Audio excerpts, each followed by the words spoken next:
Hi there and welcome to Carly's Kitchen. I'm Carly and today we will be making a very easy yet delicious einkorn bread.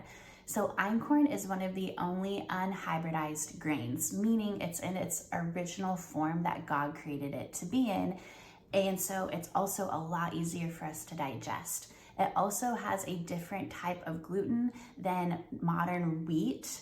So for those who are more gluten sensitive, it can be easier on the stomach.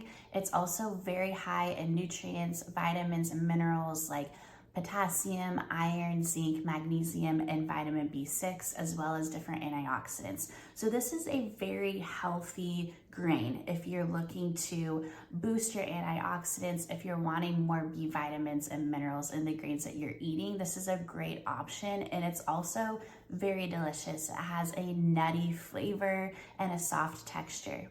You will only need 4 ingredients for this: einkorn flour, salt, preferably a finely ground salt, organic yeast, and water. So let's go ahead and get started. So first I'm going to take a large mixing bowl. I'm going to use this for the whole recipe, so make sure you choose one that is large enough to hold all of the dough. I'm going to measure out 1.5 teaspoons of active dry yeast and place it in the large mixing bowl. Then before this, I actually measured out 1 3/4 cups of water, or 413 grams, and I heated it to 100 degrees Fahrenheit, which is just a warm temperature.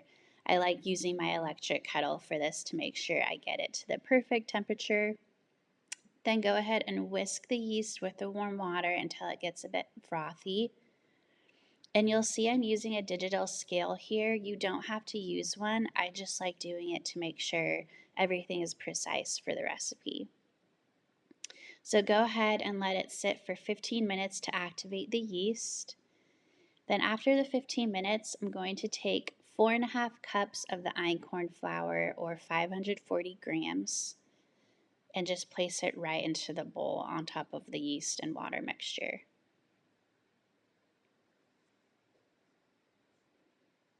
This is where I particularly like using the food scale to make sure I get precisely 540 grams.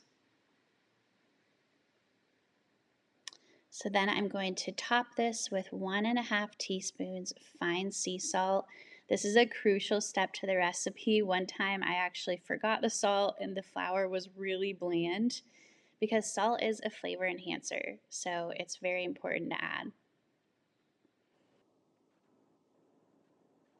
Then you're going to just mix everything together until you get a sticky dough.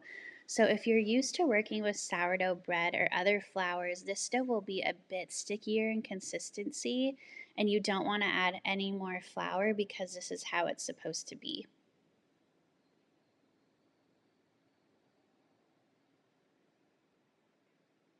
You can also use your hands here, but since it is stickier, it will stick to your hands a lot more. And here I'm just making sure that all of the flour is incorporated.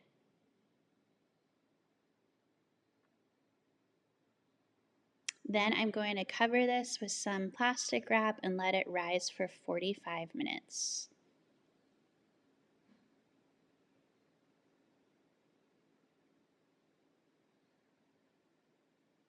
Okay, and then after the 45 minutes, mix and push down on the dough to deflate the rise. We're going to be doing a second rise.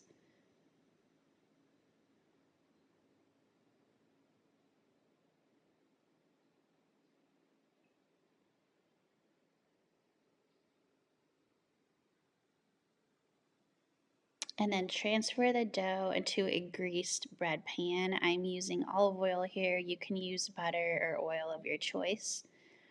And this is by far the most difficult part of this process because the dough is stickier, so it takes a bit longer to get all of it out of the bowl.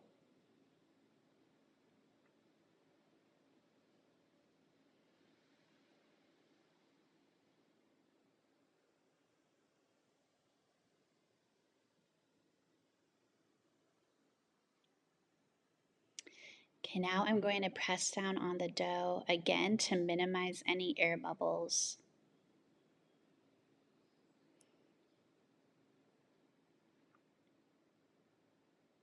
And I'm prepping it for that second rise.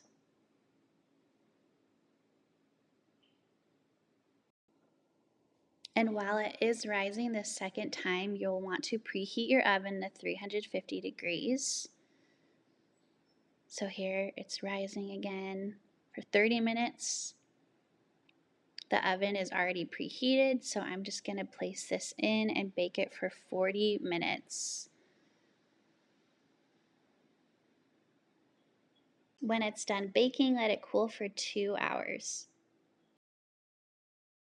Okay, so it is the next morning. I just let this cool overnight and I covered it with some saran wrap. This will actually keep on the counter for 5 days. So let's go ahead and cut in. It turned out so beautiful. See how you want that lightly golden crust on the top? That's what you want. And I just use your regular loaf pan. You can get a little fancier, but this works just fine.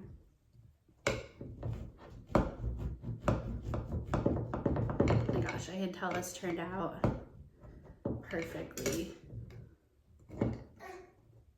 So look at that. It's nice and spongy, has great texture.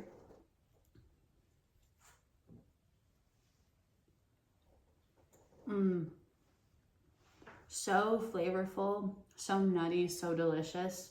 Again, you can use this for sandwich bread, for toast, even just for a snack. I love putting olive oil and a little salt on it. So good. So I hope you enjoyed this video and I will see you next time.